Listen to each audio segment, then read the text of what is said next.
Nderuar miq, mirëmbrëma, përshëndetje dhe mirë se erdhët në këtë transmetim të drejtë për drejtë në televizionin Fax News në emisionin e përjavshëm nga Kalaja, ku sigurisht do të diskutojmë për çështje që kanë të bëjnë jo vetëm me aktualitetin politik, që në kryet herës duhet ju them që ky është një emision i njëanshëm, pra sigurisht që këtu vinë njerëz që kanë mendimet e veta, që rëndom nuk i gjejmë dot nëpër ekranet e tjera. Po gjithsesi atë do e vendosni ju. Unë ditën e sotme kam zgjedhur një panel shumë interesant për diskutuar një çështje delikate.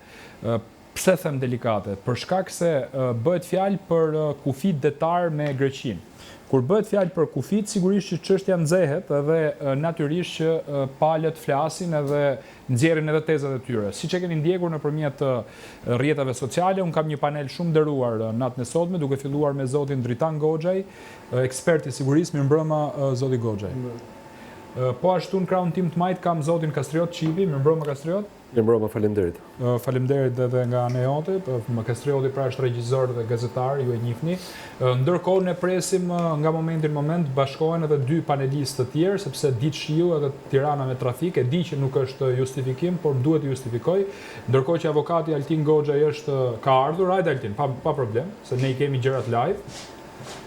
Pra, mirëpresim dhe avokatin Altin Goxhaj në studio, ndërkohë presim nga momenti në moment profesor Sazan Gurin, i cili më konfirmoi dhe po vjen gjatë rrugës. Gjithsesi, kthehemi tek tema që ne po anonçova pak më parë. Zoti Goxhaj, Dritan, do doja ta nisja me ty, sepse sipas medias kemi marrë vesh që marrëveshja e detit me Greqinë është reaktivizuar dhe herë tjetër. Ne kemi pasur disa tentativa për me bë marrëveshje me Greqinë. Berisha Karamanlis, pastaj Tsipras Rama në 2018, pastaj u vendos që kjo çështje të shkojë në Hag. Pra të mos zgjidhet një marrëveshje midis dy qeverive, por të shkojë në Hag. Tani mund na e shpjegosh dot për çfarë bëhet fjalë deri tani? Të marrim gjërat më shtruare. Para nuk është vendosur asgjë për të vajtur në Hag, sepse vendimin për të marrë në Hag e merr presidenti i Republikës. Deri tashti është se çështja është e presidentit e Republikës. Presidenti i Republikës deri tash nuk është shprehur dhe nuk ka dhënë asnjë plot fuqishmëri. Jo plot fuqishmëri, duhet ai të vendosë, sepse për çështjet e detit, duke qenë se presidenti i Republikës është edhe fajsuesi më i lartë i shtetit, kryetari i shtetit, për çështje të cilat kanë të bëjnë me çështje territoriale, me çështje të Republikës së Shqipërisë, pra duhet kryetari i shtetit të japi të drejtën për qoftë për të biseduar për këtë çështje, qoftë për të vajtur në gjykata ndërkombëtare.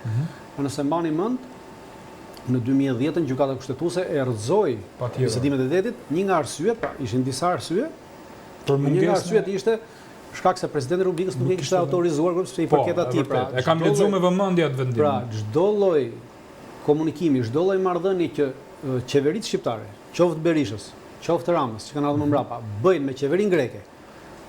Pra, ne mund ta quajmë marrëveshje, mund ta quajmë bisedime, unë do t'i quaja bisedime, pra, sepse marrëveshje nuk kemi në këtë moment. Kemi bisedime. Pra çdo lloj bisedimi që bëhet midis tyre qeverive, që është bërë dhe bëhet me këtë qeveri, me çdo qeveri greke, pa miratimin e presidentit të Republikës, pra pa dhënë okejin presidentit të Republikës, jemi në shkelje kushtetuese. Dhe pastaj kur hyn te bisedimet, pastaj ato janë çështje teknike që duhet parë çështja e detit. Pra çështja e detit në këtë rast ka të bëjë me delimitimin e zonave detare. Grekët pretendojnë që ata janë të prekur pavarësisht se rregulli thotë që ti mund të bësh nga 6 deri 12 milje. Ta shtrish gjatësinë tënde detare, pra gjatësinë tënde detare në det. Aktualisht grekët edhe në kohën e Berishës, edhe në bisedimet me Berishën, po edhe në bisedimet me Ramën, grekët kanë bërë një hile për arsye se ata e bëjnë matjen nga ishujt, janë disa ishuj të vegjël, janë disa shkëmbi, pra. Të cilët kur ka batic, edhe mund mos duken, këto ishuj. Atë nuk di ta them. Njëri për ishujve po. Po pra, njëri nga. Njëri për ata marrin matjet nga ishuj, ndërkohë që matjet nga ishuj nuk mund të merret, pa duhet merret nga Korfuzi, që është pjesë e kontinentit. Shumë saktë. Pra, kjo është. Dhe duke matur nga Korfuzi, nga gjitha kepat e Korfuzit që përcaktohet matja, grekët janë diku të rreth 13.9 milje. Janë tani? Po, janë 13.9 milje. Dhe në rast se ne japim grekëve atë çfarë grekët kërkojnë, pra 76 milje, kalon te grekët mbi 18 milje. Dhe në rast se bëhet kjo, pra në rast se kjo matet, dhe në rast se kjo matje vjen nga këta ishuj, për arsye se grekët dhe edhe qeverisë shqiptare, edhe Berishës edhe Ramës, janë dakordsuar me matjen greke që matja tjetë në mënyrë të barabartë si nga ishujt edhe nga kontinenti, gjë që realisht nuk është në këtë aspekt. Pra, nuk mund të jetë barabartë matja. Nuk mund të jetë barabartë matja si nga një ishull i pa vlerë, pa një ishull që është i pa banuar, është një shtëm atje, po, shumë e drejtë. dhe si nga kontinenti. Qartë.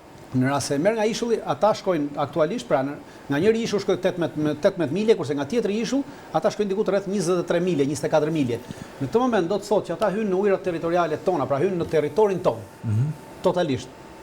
Dhe çdo lloj marrëveshje e bërë në këtë aspekt në 12 milje, pra që llogaritet 12 milje nga këta ishuj, është me plot gojë në them tradhti kombëtare sepse cënon integritetin dhe sovranitetin e Republikës Shqipërisë. Okay. Pra kushdo që e bën atë, në të gjitha qeveritë, qoftë Berisha, qoftë Rama, qoftë kush vjen pas tyre, cili do president e firmos këtë, është tradhti e pastër kombëtare. Ne kemi heqë këtë nenin nga kushtetuta.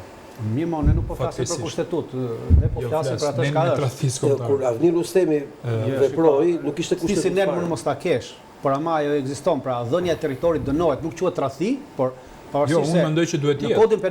Në kodin penal të Republikës Shqipërisë, dhënia e territorit një vendi tjetër është vepër penale, pra ti mund mos ta calësosh se tradhti, por është vepër penale. Po ne themi tradhti, pse ti pse mund ta çfarë si duash. Altin, të njëjtën pyetje kam dhe për ty, ose më saktë po e nis ndryshe. A shikon mungesë transparencë në gjithë historinë tani? Aulon, më vjen shumë keq që përdor këtë fjalë, me sinqeritet ta them. Nuk kemi në termat e diskutimit demokraci, transparencë, korrupsion. Që kur e nis bisedën këtë tradhtia kombëtare, unë dua të kujtoj që shtetet më të fuqishme të botës dhe më të voglat janë vrarë, janë prerë për këto copa tokash, për këto copra detesh. Që do të thotë shtetet kanë një kosto kur luajnë me të tilla gjëra. Dhe ti duhet mendosh një batutë që ka thënë kryeministri Sep Pashiç, po që e ka përsëritur në një formë shumë interesante edhe Çubrilović në 1937, që kur po flisin për problemin gjeopolitik, raport me shqiptarët e Jugosllavisë në atë kohë, mbretërisë jugoslave flasim në ato vite. Diskutimi ishte që këto probleme mund të jenë vështira këtu dhe i merrte me radhë shtetit. Në vite ke Shqipëria thoshte për Tiranë nuk është problem se me këto punë me pak para më shumë. Po nuk e kishte më shumë se shumë para. Po me pak para ishte thelbi, po më shumë ke me ca parë, më shumë. Jo për ndonjë gjë të madhe.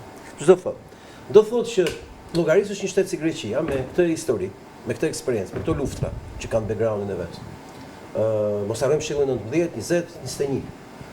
Këtë raport që ka me detin dhe që mund ta konsiderojë një nga superfuqitë më të mëdha botërore ekspertizës detare. Ekspertizës detare. Me një vend si Shqipëria, që s'ka më has aber për këtë punë, ku nuk ekziston një kapacitet minimal ekspertizë të drejtës detare në raport me sistemin juridik gjykatash, flas marrëveshje të kombëtare, përballë një vendi që ka një nga akademitë më të mira dhe që i ka shkolluar vetët më të mirë në vendet më të mira të botës, sepse është një vend që e do vendin e vet. Pra interesi kombëtar për ta është gjithçka dhe shërbimet e tyre sekrete dhe akademitë e tyre janë qindra vjeçare në këtë lloj kuptimi, siç e ka treguar dhe koha në 150 vjet të fundit. Problemi qëndron që ne nuk kemi problemin absolutisht këtë diskutimet ndërkombëtare, po e kemi komplet lokal, çdo të thonë. Ne kemi qeveri që zihen se kush do shesi më shumë. Dhe fatkeqësia kombëtare është që ne kemi përballë palë, të cilat konkurrojnë kush e kush është më joshës për grekët, sepse ti duhet llogarisë sa do të kishte kosto greku po të bënte luftë për të marrë këtë det. Dhe e kupton se ç'me Shleverdi greku e ka kullaj me korruptu dhe me kap në formate interesash ndërkombëtar palët që janë në Shqipëri. Dhe unë do kemi kohë gjatë emisionit të shtilloj edhe teza dhe më të thella dhe më të liga në sensin se ç'janë, se ç'duken më saktë. Unë besoj që ne kemi një problem shumë të madh. E kemi humbur detin paraprakisht për shkak se ne si popull jemi dorëzuar përballë qeverive dhe partive kuislinge që shërben gjithmonë armiku dhe bën gjithmonë negociata kush do shes më shumë. Dhe vetëm bëjnë teatr që të mbajnë sa më pak përgjegjësi dhe dukshmëri. Nuk ka se si të jemi sot këtu në këtë datë, i ftuar nga ty, në këtë televizion, të vetmit në gjithë Shqipërinë, në gjitha televizionet shqiptare, tashmë dhe kur hapet një televizion serb në Shqipëri, që po diskutojmë këtë temë që është më e rëndësishme në gjithë temave, të super temave, sovraniteti kombëtar. Pra ne jemi këtu tash duke folur një temë që nuk ka temë të rëndësishme se kaq. Po kush po diskuton këtë temë përveç këtu? Askush. Dhe kjo është e tmerrshme ta mendosh se si jemi totalisht të bjerrur, të tradhtuar, por dhe të merituar që jemi kështu, sepse vetë e tolerojmë këtë situatë. Okej, Kastriot, si e shikon këtë moment të Shqipërisë në Hag me Greqinë për çështjen e detit?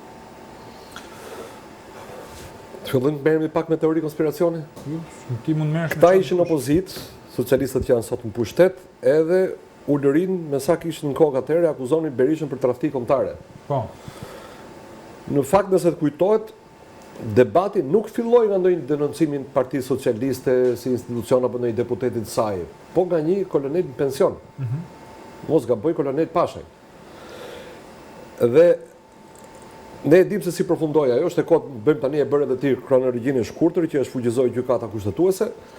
Këta morën flamurin që do ta zgjidhin në mënyrë të drejtë çështjen e delimitimit të kufirit detar, duke mbrojtur interesin e Shqipërisë. Fakti që e kanë mbyllur në bunker dhe nuk japin asnjë informacion. Tani që jemi 8 vjet nga fillimi i negociatave.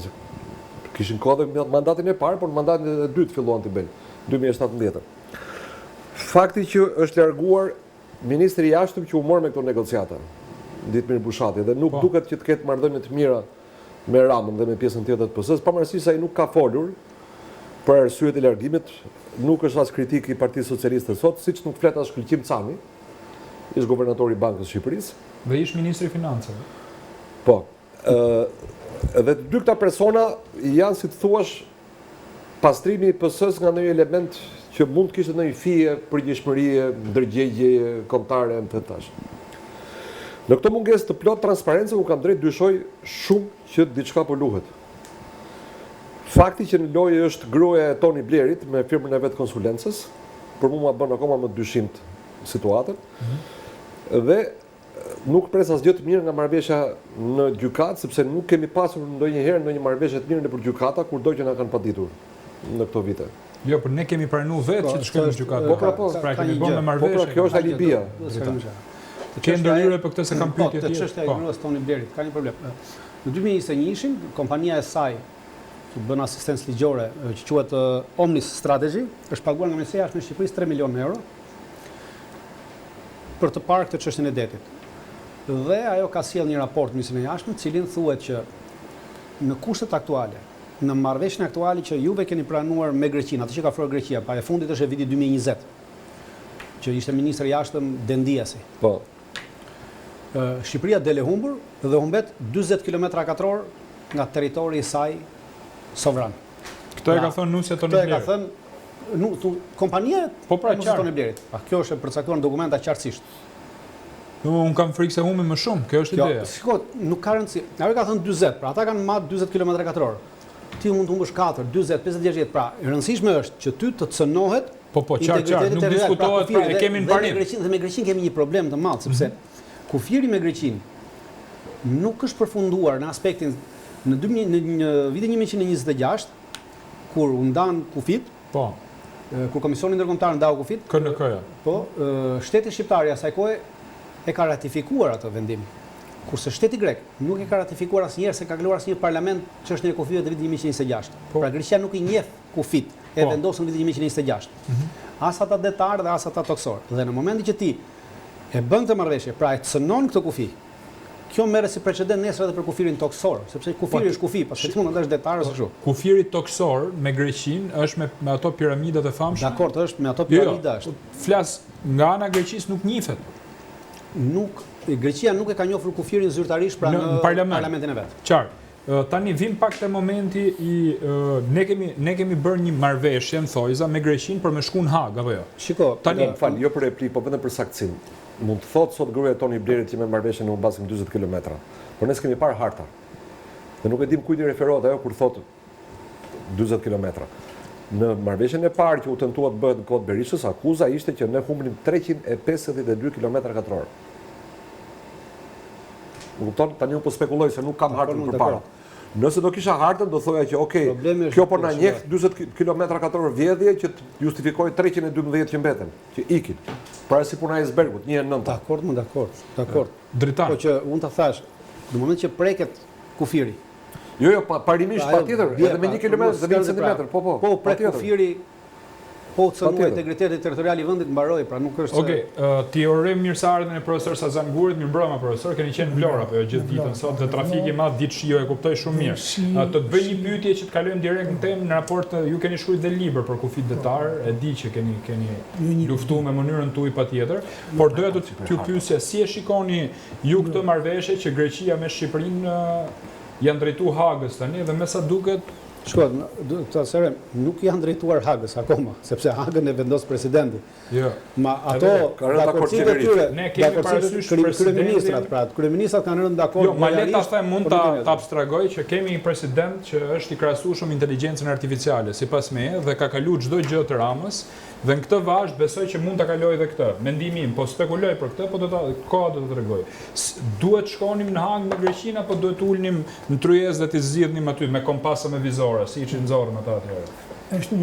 Kjo është një marrëveshje personale, individuale, kryeministrit Shqipërisë, e pa konsultuar as me pjesën akademike, sikur nuk ka bërë pala greke, as me pjesën e besimeve fetare ta nika, ne kemi 4 dhe as jam pyetur, as me pjesën parlamentare, as me institucionin presidencial, as me ekspertët e duhur, pra është tipikisht marrëveshje individuale për një qok që kryeministri i Shqipërisë i bën palësa për shtetit fqinj, jugor tonit. Çfarë qokë me tokën e Shqipërisë, bëj qok, ai mund bëj top qok me një gjë, me një koncesion. Fakti që nuk jam pyetur asnjë nga ekspertët e fushës, sepse në 2008 edhe pati pjesëmarrje dhe debate televizive. Ke parë një debati për të kur.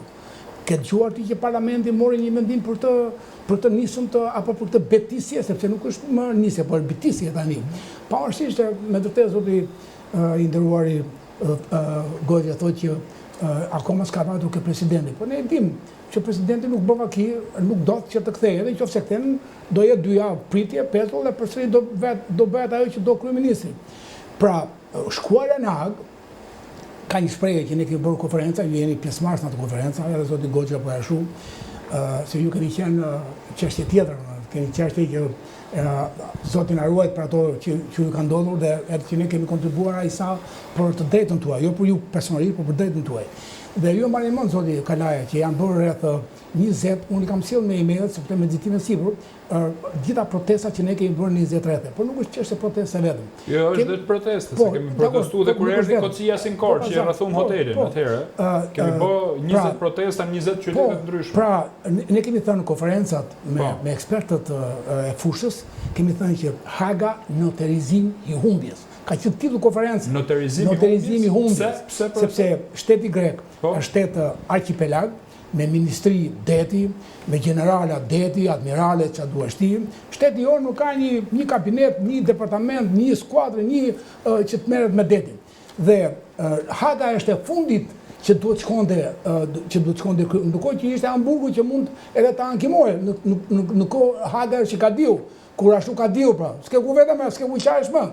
Por duke ditur që është shtet detar, me 14.000 ishu që ka Greqia, duke ditur që ne kemi eksperienca të gjitha negative në marrëdhënien ndërkombëtare, të gjitha humbje, që nga Korfuzi edhe këtej ne kemi humbje në marrëdhënien ndërkombëtare, nuk kemi asnjë, po se vetëm kaq që s'kemi miqë ose jemi shtet i vogël, le të lëm këto, po jemi ke drejta që pa u thar Boja kur tha Tsipras që ne do ta kthejmë nga 6 milion 12 milion, që është një drejt që e merr OKB-ja, e marrin shtetet pjesëmarrëse si Amerika, janë shtete të tjera fuqishme që e aprovojnë dhe kjo kërkon kohë. Që nga 6-12 milion. Në 10 minuta e tha zoti Kocia, kryeministri i atërshëm në parlamentin grek, në 10 minuta sipas Kocias, në 10 minuta e tha kryeministri jon. Pra ç'është kjo harmoni që quajnë ta, ç'është kjo simfoni pra që quhet simfoni. Kjo sapo thuhet diçka andej, këtu bëhet dakordësia.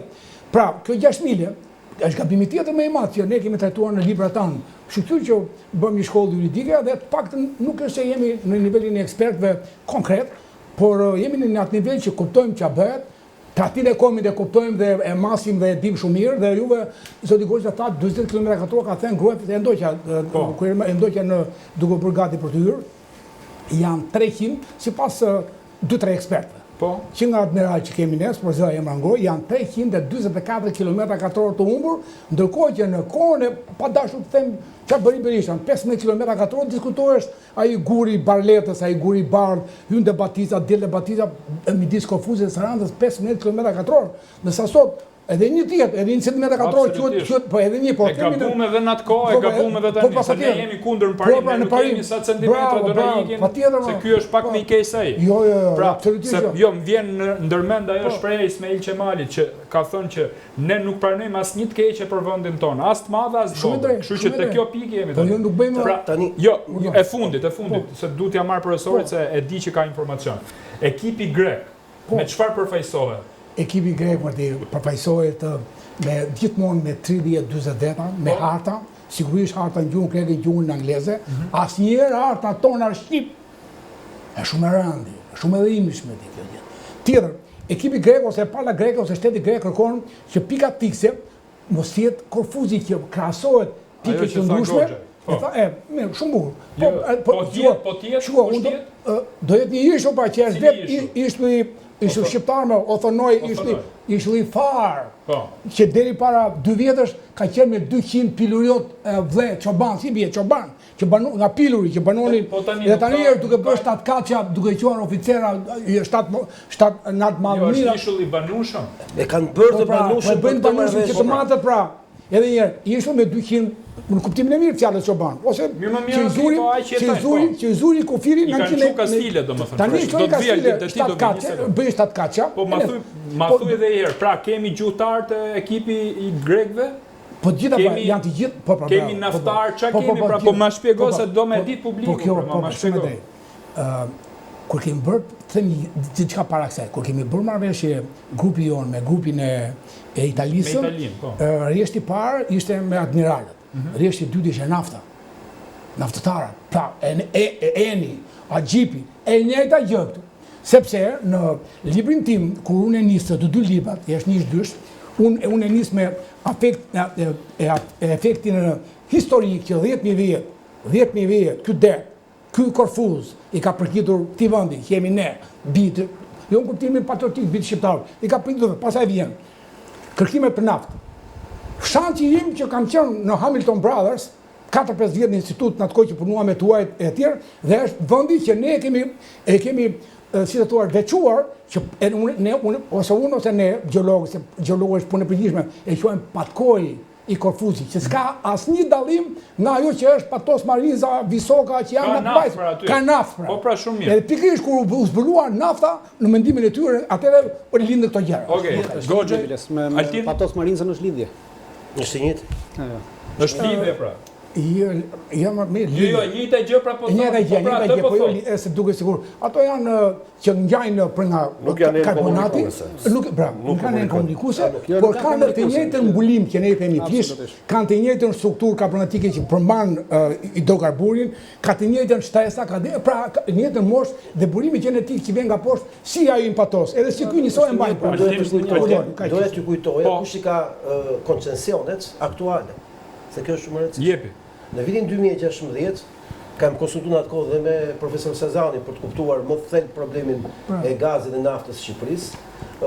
U detyrova që për shkak se zbulova që kompania e George Sorosit, Petromanas, e George Sorosit, në aksionet Sorosit, pas kish marrë që në kohën kur Eno Bozdo ishte zëvendësministër i ekonomisë, sepse ky kishte qenë personazh i kontakt. Në kohën e PD-s, domethënë? Në kohën e PD-s 2008-2010. Ishte dhuruar koncesioni kërkimit në një vend që ata dinin që kishte, sepse gjithë dinin që kishte, por asnjë vend sikur se kishte. Dhe ju shit pastaj në atë kohë, mbasi u zbulua gjëja burimi, ju shit një kompani British edhe Dutch. Royal Dutch Royal dhe British, nuk e mbaj mend kush ishte, kompani më të mëdha në botë. Dhe kjo më bëri që të zbuloja të gjitha koncesionet e Shqipërisë për gazet e naftë. Dhe çfarë ndodhi? Ndodhi që Sorosi kishte futur hundët me një kompani izraelite në zonën për cilën ne po flasim. S'po merrem me Adriatikun, po merrem vetëm me këtë zonë. Që do thotë, si në Greqi, si në Shqipëri, ishin sa interesa ndërkombëtare të naftës, në kompani të fuqishme të lidhura me Izraelin dhe me Sorosin. Dhe ajo që kam kuptuar në marrëveshjen e detit është që këtu kemi një poker ku ne jemi letra. Ne jemi letra. Kurse dorezat, prezervativ, do të quajmë më ndryshe, janë qeverit. Dhe në rastin ton, ne kemi qeveri të Greqisë, se kur tha profesor Sazani atë pjesën e bukur që tha generalet, pastaj nafta, unë e mendova ndryshe. E mendova, këtu janë kamarierët tanë, këtu janë generalet grek, mbrapa janë grupet e naftës, mbrapa këtu janë po tjetër grupet e naftës që janë dhe atje. Po gjithmonë ata. Ata.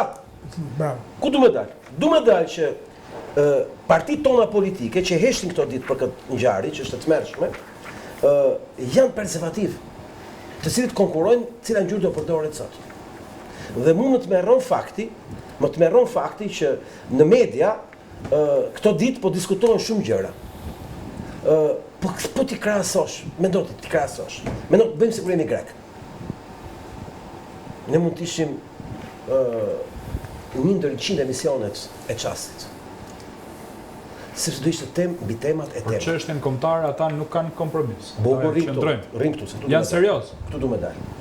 Le të shërbej ky emision. Për të akuzuar për tradhtar këdo që hesht. Nga ata që kanë për detyrë të flasin.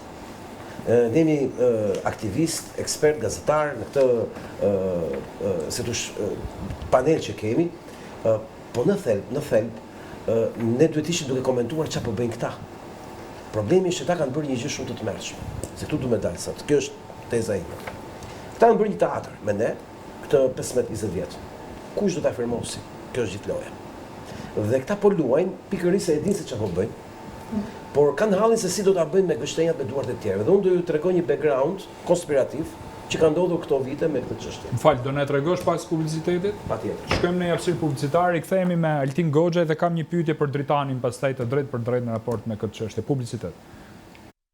Jemi rikthyer sërish së bashku, nderuar miq, për pjesën e dytë të emisionit fokusuar në një emision tërësisht për marrëveshjen e detit me Greqinë. Altin, po thoje konspiracion, po ty dalin vërteta më valla. Ky është problemi. Më na shpjego. Edhe mua ka dhimbt. Se janë të vërteta të dhimbshme, nuk janë të vërteta të bukura. Kthehemi në vitin para 2013, kur diskutuam marrëveshja e detit dhe urrëzuam. Për shkak të shkeljes kushtetuese. Nuk e dim si ishte ajo histori në gjitha detaj, po dim një gjë që është e sigurt. Që i njëjti ekspert që përdori Berisha për marrëveshjen e detit ishte po eksperti që përdori dhe gjykata kushtetuese për ta rrëzuar.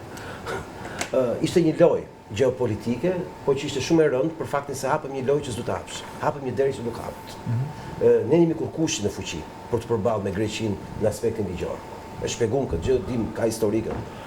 Problemi është çfarë ndodh nëse ne nuk merremi fare me këtë temë. Asgjë. Deti është aty poshtë. Kufit janë ato që janë. Dhe 50 vjet tjera kështu do vazhdoj apo? Sepse janë çështje që nuk bën dot pa dy palë. Sigurisht. Është tango që duhet kërcet nga të dy. Dhe mësova rrugës nga gjitha të nëtë që më dinin, që mbas gjitha histori e fshi mafia Soros. Pse them unë fshi mafia Soros? Them se fshi mafia Soros sepse më ka bërë shumë përshtypje historia vetë Sorosit në Shqipëri me raportet me fondacionin Kokalis, që është vetë historia e klasës tonë politike. Dy janë, si tush, jo agjentura, po i quaj, dy janë tankerat, apo më saktë depozitat e prodhimit të klasës tonë politike. Kokalis, Soros, Shqipëri. Këto e kanë kontrolluar, pas vitit 90, të gjithë leadershipin e ri politik dhe të vjetër politik, dhe çfarë sheftin nga këto fytyrat, i kanë të pushtuar të dyja partitë. Dhe kur kam zbuluar se si gjitha agenda e shpopullimit të Shqipërisë ishin paratë e George Sorosit në Institutin Sokrates Kokalis, kam kuptuar shumë. Domethënë, për ekspertizë se si do shkatërrohej Shqipëria, si do shpopullohej Shqipëria bënte Institut Grek. Paratë i paguante Sorosi. Çfarë kuptova rrugës? Ishte një intervistë jepte Adriatik Lapaj në vitin 2016-17, që tashmë ishte një nga asetet e Sorosit në Shqipëri. Ky tipi që dilte me Kreshnik Spahijun, me pushkën dorë dhe me dylbin dorë që të luftonte për të pushtuar ishullin, e mban mend atë teatrin, që shkuan të rekrutojnë për të përballë luftë detare, morën edhe motoskafe. Ky tipi thoshte në televizor që ja lëm gjykatës. Kush ç'është tek gjykata, këtu duhet dalë. Nuk bëhet fjalë për gjykatë, këtu është sekreti. Këtu bëhet fjalë që palët bin dakord paraprakisht, sini një martesë, shkojnë ke noteri, firmosin që gjykata vetëm e vullos po fare, ju jeni të ndarë, apo jeni martuar. Këtu nuk ka të bëjë me gjykatë. Pra nuk është puna se si thosh, po e marrin kështu pa lodhje fare, as me lodh avokatët nuk e kanë këtë punë gjykatë. Në gjykatë shkojnë vetëm për ta çerifikuar që jemi dakord. Pra këta e kanë mbyll ciklin dhe bëjnë sikur po shkojnë gjykatë. Po kush e sponsorizon këtë gjë? Greqia dhe Sorosi, sepse un kam parë që të gjitha setet e Sorosit në Shqipëri janë të gjitha të përfshira në këtë histori. Gjykata. Pra gënjeshtra e madhe, po të shihet, janë gjithmonë pagesat e Sorosit tek leadershipi i tyre. Dhe për mua konspiracioni merr formë shumë të rëndë në vitin 2024. Çfarë ndodhi në 2024? Moment që erdhi Trumpi në pushtet, Edi Rama, masi kishte investuar shumë asete për të gjetur një rrugë shpëtimi në administratën e amerikane, kuptoi që ja kishte futur kot bashkë me Sorosin dhe aty fillon të zbulojmë shumë operacione që ndodhin në Shqipëri të përpjekjeve të Ramës për të lidhur me Izrael. Sepse këtu fshihet tashmë një sekret i ri politik. Sorosi është e majtë, Bibi është e djathtë, Bibi Netanyahu. Ose më saktë dy figura përfaqësuese. Po është një trup. Pse them që është një trup? Se kjo është shumë e rëndësishme për t'ia shpjeguar njerëzve. Ne këtu kemi të bëjmë me disa interesa rrugkalimesh, gazi, energjie, ujë, Itali, Shqipëri, që në fakt janë Izrael, Shqipëri, Itali, Izrael, Greqi, Shqipëri, Itali, ku edhe industria ushtarake gjëra shqiptare, por anijet italiane është një kompani që tashmë kontrollohet nga Izraeli. Ne kemi të bëjmë me një marrëveshje ku tashmë janë shtetet të tjera që kanë ndryshuar lojën sepse Rama ka investuar të gjithë shpëtimin e vet politik në Tel Aviv drejt Trumpit, sepse Rama ne gënjen mendja që Trumpi është sionist dhe duke qenë se Trumpi është sionist, Izraeli ka influencë tek ai. Ka kuptuar që ka një luftë underground të plot midis palëve, por kjo tashmë në këtë moment që ne jemi ka përfund për ta. E kanë mbyllur lojën e tyre. Problemi qëndron që ata e kanë mbyllur sepse kanë një si thosh fuqi të jashtëzakonshme në garancitë e tyre perspektive. Dhe kush është fuqia? As Rama, as Berisha, se të dy janë përfshirë në këtë lojë, të dy bëjnë sikur s'kuptojnë, bëjnë sikur është gjykata që do e zgjidhë, edhe gjithë të tjerët. Po aseti i tyre me fuqi është populli shqiptar, më falni për shprehjen, jemi në televizion, po do të thotë populli kastruar nga klasa politike, i cili nuk e mendon fare se është e rëndësishme këtë temë që ne bëjmë. Sepse në çdo popull tjetër, mbas ne të mbarojmë me misionin, do kishim gjetur rrugët plot me njerëz duke djegur kryeministrin. Okej, Dritan, duke ndjek mediat greke, thuhet që marrëveshja është mbyllur, tani pritet vetëm firma. Domethënë nuk du t'i besoj se, po ka një fakt, më fal. Gjithë informacionet për Shqipërinë unë i kam parë mediat greke, ta them me sinqeritet. Dakor, para disa javësh në një televizion grek, një analist, aktualisht ai deklarohet si analist, por ka qenë agent i shërbimeve sekrete greke, pra është oficer i EYP-it, EYP është shërbimi sekret grek. Asfalia. Jo, Asfalia është tjetër, EYP është tjetër. Asfalia është shërbimi sekret grek, shërbimi nacional grek i tyre. Ai Kaleteridhi e ka emrin ai zotëria, është personi i cili dorëzoi Öcalanin te turqit. Dhe kur dorëzoi Öcalanin në kohën e Simitisit, ministri i jashtëm i Simitisit në atë kohë, Janupolo e akuzoi këtë zotërinë në parlamentin grek si agent Mossadit. Pra, për të lidhur ku lidhen fiet. Po poli agjencë me Metsheu. Ku lidhen fiet. Ky zotëria doli në televizorin grek dhe me një grup dhe deklaroi që marrëveshja për detin me Shqipërinë është gati, pra palët janë në dakord dhe po presin vetëm kohën e përshtatshme kur ta shpallin. Kjo është tmerrshme.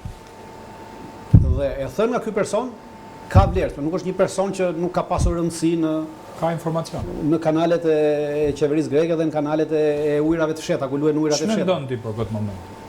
Shiko, unë jam me atë që thot Altini, pra neve jemi në një vend ku në çdo lloj vendi tjetër të botës, aktualisht të njëjtin problem që ka Greqia me Shqipërinë, për çështjen e detit ka edhe me Turqinë. Po Turqia ka nxjerrur ushtrinë atje. Po do më e përdor si precedent marrëveshjen me ne. Nuk mund ta përdori si precedent. Po kështu e ka thënë media. Pavarësisht se nuk mund ta përdori si precedent as me Turqinë as me tjetër, sepse çështjet e detit nganjëherë ka precedent, nganjëherë s'ka precedent. Pra, po me Turqinë, Turqia ka nxjerrur ushtrinë atje. Është ngjitur një popull në këmbë. Pra ka të njëjtin problem për delimitimin e detit, për matje, çështje matjesh është e ishujsh, edhe atje. E njëjta gjë. Me këtë thyrje siç e kemi neve Dritan? Thyrje detare? Atje thyrja është edhe më e madhe. Po? Është edhe më e madhe vetëm se te ne është më e ngushtë dhe ne humbasim xhiret, pra neve na bllokojnë xhiret. Kurse ata është çik më e gjerë, pra është tjetër gjë, por në koncept është e njëjta gjë, pra matjet nga ishujt, matjet nga pra e njëjta gjë është problemi. Turqit kanë nxjerrë anijet dhe janë gati për të bërë luftë për atë punë. Kurse te neve në vend që të bëjmë luftë, qeveria çfarë bën? Qeveria kush e bën këtë të shpërblen bën ministër. Çdo ministër i jashtëm që vjen në Republikën e Shqipërisë dhe vjen me miratim të Greqisë, duhet kemi gjë parasysh që çdo ministër i jashtëm në qeverinë shqiptare, qoftë qeverinë e Berishës, qoftë qeverinë e Ramës, nuk mund të bësh ministër i jashtëm po qëse nuk ta miraton Greqia dhe ti nuk ke premtuar që unë do të zgjidh çështën e detit, pra do të bëj marrëveshjen e detit. Të gjithë ministrat e jashtëm që kanë qenë në Ministrinë e Jashtëm të Republikës së Shqipërisë, që kur e ka marrë Berisha pushtetin, edhe deri sot që e ka Rama, janë me miratim të Greqisë, pra nuk mund të vendosë ministri i jashtëm. Jo, kjo nuk është shumë e rëndë, kjo është realiteti. Realiteti mund të jetë, po ky është realiteti, jo vetëm ai. Po të gjithë ministrat kryesor të qeverive shqiptare janë me miratim të Greqisë në shërbim të interesave greke. Po tani pse jo të interesave italiane fjalë bie? Se me Italinë neve kemi mbyllur çështën e delimitimit në vitin 92. Është mbyllur në 92 me Italinë. Kemi marrëveshje me Italinë. Jo, e kam fjalën, as ka interesa Italia këtu. Ditën që mbylli s'ka interesa Italia. Kemi parasysh sepse për ne gjë tjetër. Nuk kemi pasur probleme, vetëm këtë kemi pas delimitimin e detit dhe kur janë bërë kufit ata e kanë njohur. Greqia po los në të gjitha mënyrat për të cënuar integritetin territorial dhe pastaj cënimin e integritetit territorial sot në det, nesër ta përdori si arsye për të cënuar integritetin territorial në tokë, sepse Greqia ka varrezat greke në Shqipëri. Nuk ka varreza greke në Shqipëri. Po këto që po ngrenë këta pra, këto i ngritën këta me ueshtra shqiptaresh. Po pra, e di, Ndragot, Bularak, Bobështic. Thuaj edhe njëri për rrjetet sociale atë si the. Jo me ueshtra shqiptare. Jo, një minutë, se tha një gjë shumë bukur, por nuk e formuloj në një frazë. Në botë derdhet gjak bëhet luftë. Në botë për shkeljet kufive, për gjë të tillë, pra për shkeljet kufirit, për grabitje të territorit dhe të përcënim të integritetit territorial të në vendit, bëhet luftë. Te neve për këtë shkelje të bëjnë ministër. Qartë. Dhe ministër të jashtëm, jo do si të bëj një pyetje jo me çemi. Në fakt dhe konkurrojnë partitë. Kush do jetë ai që do i firmosi. Por jo personi që do i firmosi. Kjo është sekreti. Dritan, palët e treta gjithmonë ka qenë përcaktuese në këto marrëveshje. A thunë na shpotojmë palët e treta? Po duhet kemi një gjë parasysh. Po e pranojmë që jemi impotent dhe nuk e bëjmë. Mediat greke ka disa kohë që po diskutohet, i themi përse janë vetëm që flasin për këtë problem. Po prandaj ta thash. Prandaj po referohemi atyre. Pra çfarë njerëz atje merret e vesh e vërteta për Shqipërinë. Në mediat greke ka disa kohë, ka një 5-6 muaj që diskutohet që grekët duan ta çojnë çështjen në gjykatën e Hamburgut. Pra duan ta çojnë gjykatën e Hamburgut. Dhe jo në gjykatën e Hagës. Në gjykatën e Hagës, duke parë këtë me fshësinë për ta të agjentëve të tyre në rubrikën e Shqipërisë, që janë në kryet të qeverisë dhe në kryet ministrive, atëherë ata janë lodhur duke pritur, ashtu siç janë lodhur serbët duke pritur që pasi financuan të gjitha mediat në Republikën e Shqipërisë, ku mundën dhe sa mundën dhe pritën që të kishin një bum mediatik favorit të Serbisë dhe dështuan, atëherë vendosën të hapin vetë televizionin këtu sepse e panë që s'kishte gjë. Pra, kjo është gjë e mirë, pra në këtë të keqe duhet ta shohim gjë të mirë. Që shqiptarët dështuan që Arena është televizion. Arena, televizioni i Serbisë të Shqipërisë. Ku është ky Arena? Dhe ky televizion nuk është thjesht televizioni Arena. Ky ka sisteme të tëra digjitale, se ky është problemi. Këtu zihen armiqtë, kush do na hajë tortën tonë, kush do na hajë këtë vend. Këton zihen izraelitët me serbët, me grekët. Dhe problemi i kësaj është që grekët po duan ta çojnë në gjykatën e Hamburgut. Po pse? Se në gjykatën e Hamburgut ti mund ta hedhësh si ankimim.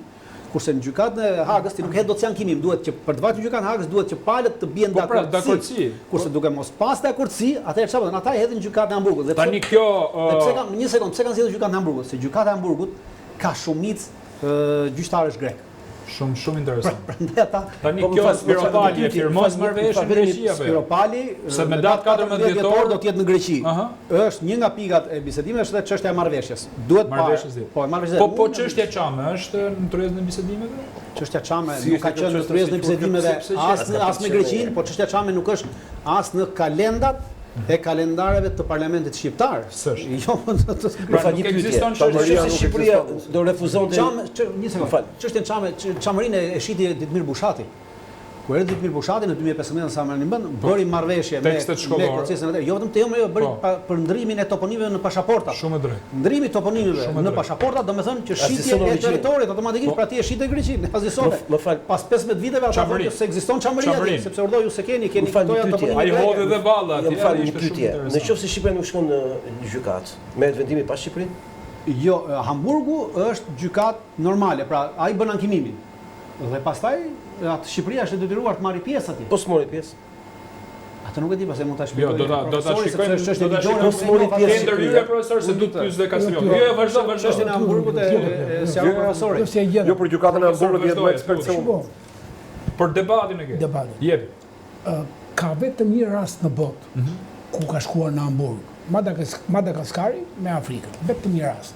Si puna rastit tonë me Greqinë për delimitim, delimitim do të thotë vendosja kufish. Më të prera, më të sakta, në fakt kemi patur që në kohën e Firenzës, 1925, Protokolli Firenzës. Protokolli Firenzës, por ka pat nevojë kjo pjesë, po ta kanë vepruar shteti grek është 10 apo 100 hapa para nesh. Po pse më pse që plus i lën, plus ka i Trojës. Edhe jepë.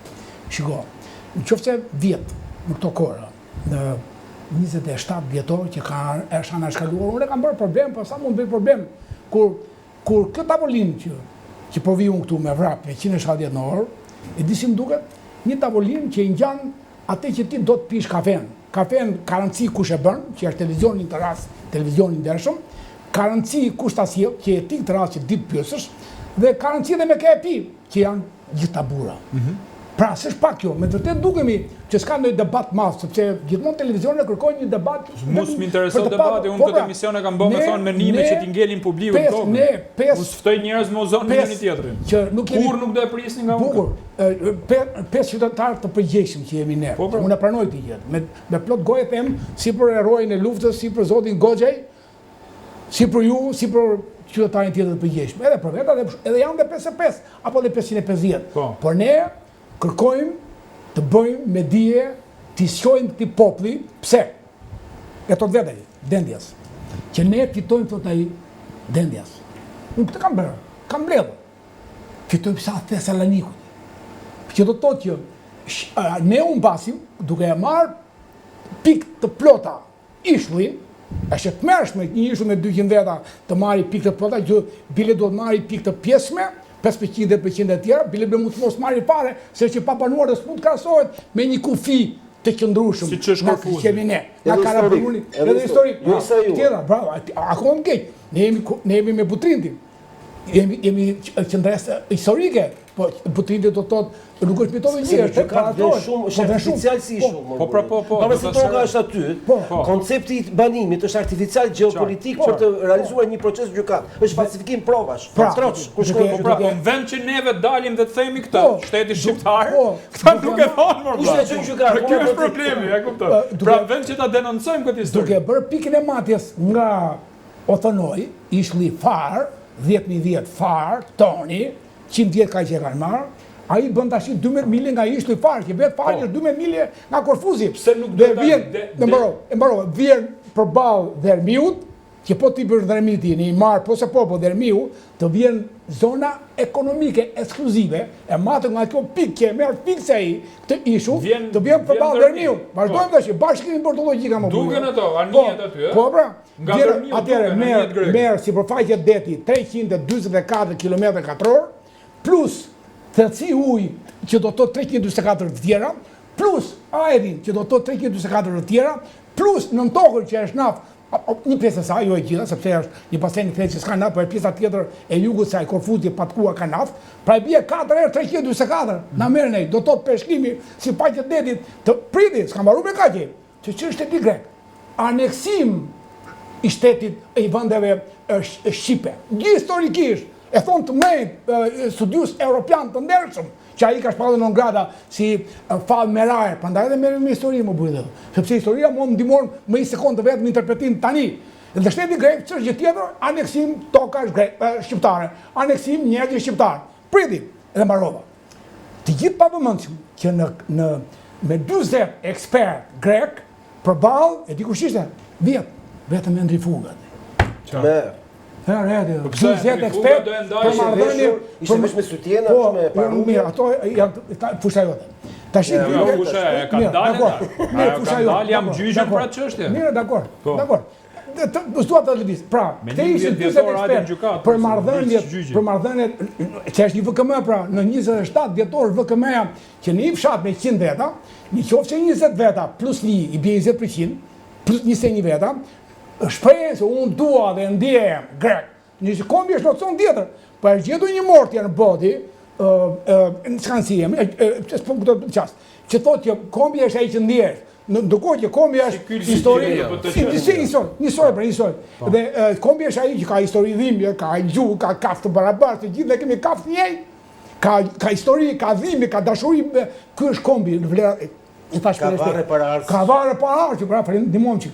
Dhe ky tani një vetëm me këta 40 edhe u bë që nëse një fshat deklaron që dua të ndihem grek, që nuk është si duan, se po duajmë amerikanës, nuk jemi një licencë kështu, çfarë bie për pasaportë amerikane, vetëm po the që janë grek, serb, maqedonës, këto 9 minoritete, po the ti e merr automatikisht emrin e rrugës, emrin e shkollës, dhe po vajte 50 plus 1% ormik, do të thotë që ti mund të shpallësh universitet, shpallësh asociacion, dhe ky kufiri që po ta lidhun me vend me që vjen në perëndim të Dhermiut, i futi tërthore aty ai, vjen ke varet greke, sa i përmende, sepse po që përvarën të përlen për 370 fshatra të djegura, është Shqipëria që u dojtë me 370 fshatra edhe me 7.000 të vrarë, po të vrarë jo kështu luft ushtarësh, të vrarë me thikë, civil. I fute një tërthore, bete të përlen, që të përlen zoti kryeministri nuk lajtë që të ngrihesh për mendorja për ata që kanë rënë, që kanë luftuar kundër nga ta gjyshim në Kostent, Gjenel Beu, Ysem Beu, ka luftu. Dhe erdhi puna, pra shikoni dhe nuk, dhe i fute një gramos, Barova, i fute një gramos që e quan Agjio Gramozi, e quan Agjio, sepse i kështë emra grek, Barova, Manastiri, Saranda, Butrindi, të merë telefonit të Unersek, telefoni Vodafone grek, e ti paguan atë romin, që s'ke folë akoma, pra. Edhe ai ta merë, detin këtu, tërthoren këtu, varet këtu, Gramozin këtu. Ata kanë deklaruar aty ku kemi varret është kufiri jon. Kufiri jon, aty ku bie ushtari grek, është kufiri, është ushtar i tokës greke, kanë kushtetut më burrë. Kanë vetë oborri kishës edhe në bo, edhe pastaj ka dhe pyetja është o profesor edhe herë, ky Fuga, Endri Fuga ishte me kompase me vizore me vete, domethënë të marrëveshje. Jo, ishte diskutimi i vendimit 820, një ati vendimi 10 në këto kohëra në 27 të dhjetorit, ku shqiptari shprehet, edhe sot ke 190.000 që janë të shprehur, që janë, pra, ai të merr popullatën, anekson vendet që ti po bëhet dhe plani i menaxhimit të qarqeve e tjera që është një korridor që do lindi, korridor grek. Bashkia e ka denoncuar Goxhe. Dritan, jemi te kjo pikë se ngriti dhe profesori tani, këta dalje në det, dalje në tokë, Varreza. Shiko, qëllimi i këtyre jo më është rasina, është më se më i bim qafë kot. Atëherë do të kemi gjë parasysh, nuk është rasi, po është e përcaktuar qartësisht, atëherë çdo shqiptar mund ta gjejë këtë vendim të ndarjes territoriale të Republikës së Shqipërisë, pra që Shqipëria do ndahet, një pjesë do ta marrë Greqia, një pjesë do ta marrë Kosova. Po i lam neti, po i lam neti, vallai. Pra mirë, unë po them çfarë kanë bërë ata. Në premtime besim këtu, atje, make Albania home again, aty do bashkohemi gjithë. Profesor, jo, më ka një part në prema, më falë një. Dakor, jam dakord me atë, po them çfarë është vendosur. Kuptoj mirë ç'a bëhet. Nuk kanë gjëra të rastishme, këto që ndodhin. Do të kemi gjë parasysh. Në vitin 99, pas marrimit të luftës, në nëndorë, në 10 orë të 99-s, pas marrimit të luftës në Kosovë, në Ministrinë e Jashtme të Shqipërisë, atëherë ministri ishte Pascal Milo. Dhe në zyrën e Pascal Milos vjen ambasadori anglez. Dhe ambasadori anglez i thot Pascal Milos që distjerave thot që në nëndor të këtij viti, 99-s, është bërë një mbledhje e ministrave të jashtëm të Bashkimit Evropian. Dhe në këtë mbledhje të ministrave të jashtëm të Bashkimit Evropian është vendosur që Greqia të marrë një pjesë territoreve të saj, pra në jug të Shqipërisë, ku përfshihen Përmeti, Gjirokastra, përjashtohet Korça, pra ishte Përmeti, Gjirokastra, edhe kjo pjesa jo Saranda jo, po pjesë e detit deri në Himar. Kurse veriu i Shqipërisë nga Shëngjini e lartë t'i jepet Kosovës. Dhe këtë e gjeni te libri Pascal Milos, pra te libri Pascal Milos, ka bërë një libër Pascal Milos, Valigjen diplomatja, disi, në rast se nuk gaboj titullin e tij. Te libri s'ka problem. Po Dhe Pascal Milo e ka shkruar këtë libër, po në kohën që ka shkruar, duket e ka marrë si për gjë kështu, se librin e ka bërë një vit a 2 vjet më mbrapa. Pastaj duket shumë larg. E kuptoni? Dhe aktualisht po ndodh kjo gjë. Po ndodh. Absolutisht po ndodh kjo gjë. Që po Pse po flasim. ndodh? Në shkuptim. Po ndodh. E para merr detin, pra si thash, në momentin që merr detin, nuk është vetëm çështja e marrjes së detit dhe çështja e gazeve. Ty të bllokon xhiret, pra ti nuk e më dalje në det. Se këtu është qëllimi, në moment që ti bllokon xhiret, ti për çdo dalje do dalësh në territor grek. Grek, eksakt. Pra ai nuk të lejon më, sepse quan territor grek dhe përveç territorit grek, territorit sovran grek që merr ai, atëherë çfarë bën? Ai shton edhe se ti ke territorin sovran grek, që te profesori e ke sqaruar bukur te libri, dhe pas ti territori është edhe shelfi kontinental që Bravo. Çai thotë është i imi, ky shelfi Sepse kontinental. ka matanishujve. Absolutisht, dhe këtë shelfin kontinental sërish e ka brenda territorit tënd. Pra, ai të ka marrë 340 kilometra dhe thotë edhe 6 kilometra i kam shelf kontinental. Dhe ai hyn edhe këtë 340 ta shumëzosh për 6. Kështu. Pra ai të merr ty edhe 1800 edhe një diku të rreth Se nuk është vi 420 km, Po, 320 është sipërfaqe. Sipërfaqe, pra Pra, sipërfaqe, po ta nuk shumëzosh për kushtohet, 6. po nuk shumëzohet me 6. Absolutisht sepse shkon në E mënyrë bërë paralele. matanishujve. Mund të themi që zgjerohet me 6 perimetri, po jo. Po pra zgjerohet, do ta shumëzosh me 6. Prapë do ta shumëzosh sepse ajo shkon në mënyrë të pra, siç e merr gjithë vijën ai, do ta lëviz sepse në gjithë vijën lëviz ajo për 6 kilometra, shelfi kontinental. Po pra, po vija nuk është 340.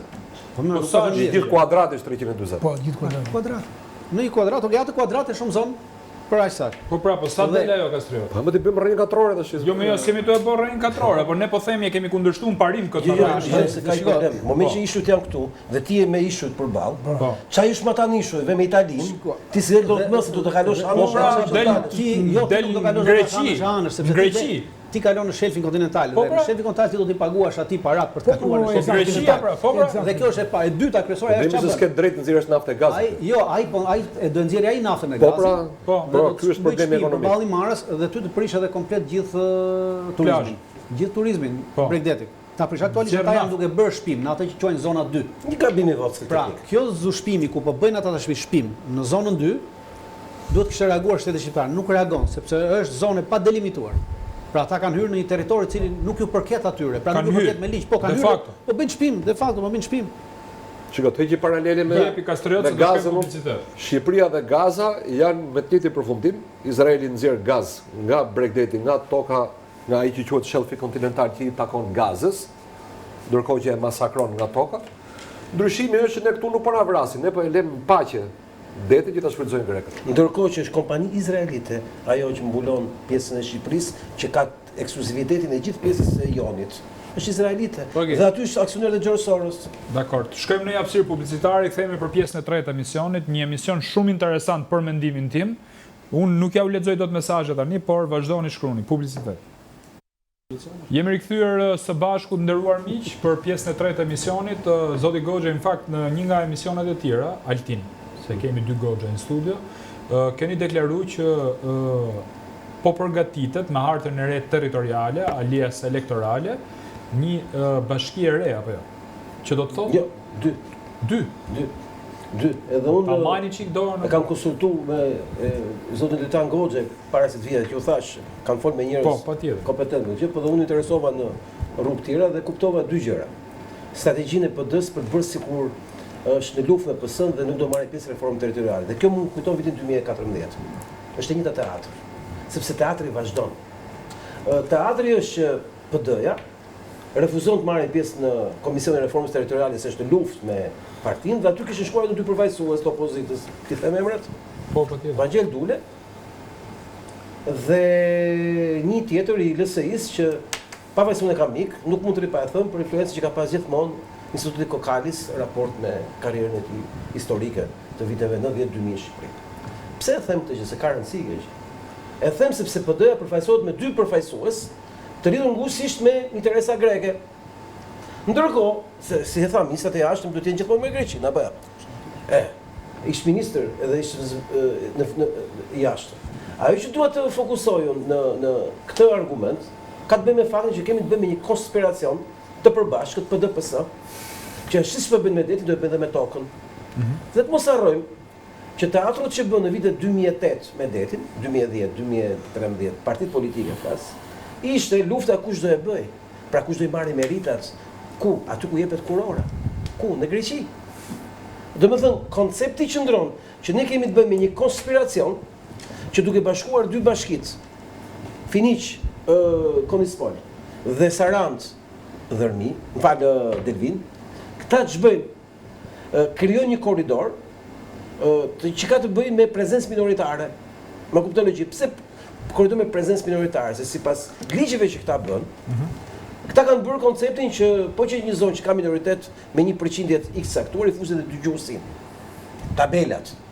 Po ndërkohë kemi edhe një kufi tjetër që përcaktohet nga varrezat. Varrezat ushtarëve grek. Pra mendoj pa konspiracionin si ka funksionuar në 35 vjet. Dhe po t'i kthehemi zgjedhjeve lokale të vitit 2023. Dhe po të vazhdojmë pastaj se si evoluan ngjarjet me rastin e Shqipërisë dhe Greqisë në raport me dy partitë politike, PD, PS, në raport me kryetarin e bashkisë të Himarës, se kishte ai më Himarës që Bollano. Bollano i dyti Beleri. Beleri, sa i duhet.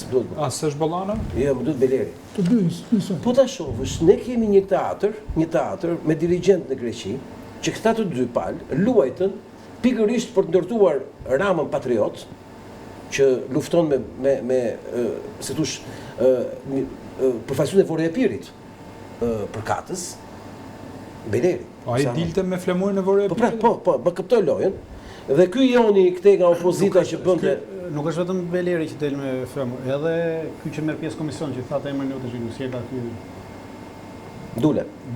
Edhe Dulja me flamurin e Vorë e Pirit. Flamurin e Vorë e Pirit në disa Ky që del me flamurin e Vorë e Pirit. Ta marrë konspiracion. Jo, e funit vetëm për ta mbështet. Ky që del me flamurin e Vorë e Pirit vendoset kandidat nga Partia Demokratike për bashkëtim. Sepse projekti është perfekt, po ta kapësh. Projekti është perfekt. Dhe po ta shohësh tashmë, të dyja palët janë totalisht kapura dhe shpresa e vetme që ka PD-ja në Parlamentin Evropian që na quhet Beleri. Gjithë takimet që bën PD-ja me Parlamentin Evropian, Komisionin Evropian e tjerë, e kanë atë Belerin aty. Tani ma ka pak teatrin e madh që kanë bërë këto dy palë politike. Po. Një tradhit pastër kombëtare, që këta tash i dhanë detin, u dhanë varrezat dikur për të ndërtuar kufit toksor, tash ndërkohë po ndërtojnë demografin. Por varrezat kush ja dha, domethënë, me që jemi këtu. PD-ja pjesën e vet, PS-ja pjesën e vet. Kështu ka funksionuar. Tani mbyllet cikli. Cikli mbyllet me demografin. Ç'është demografia? Mbyllet me bashkitë, me reformën e territoriale. Detin e kanë këta. Territori këtu ka minoritet dhe mua më kujton vetëm një hartë për ta mbyllur. Prandaj ky është konspiracioni. Mua më kujton në hartën e Rusisë me të Ukrainës. Kemi një korridor toksor, i arritur me gjak deri në Krime. Deri në Himar, më kuptove logjikën. Po. Ky është koncepti. Vetëm sa ti derdhet gjak. Këtu jo. Këtu jo me që jemi të varrezat o Altino. Se unë e kam ngrit edhe kam problemet e mia me Greqinë, nuk ka rëndësi.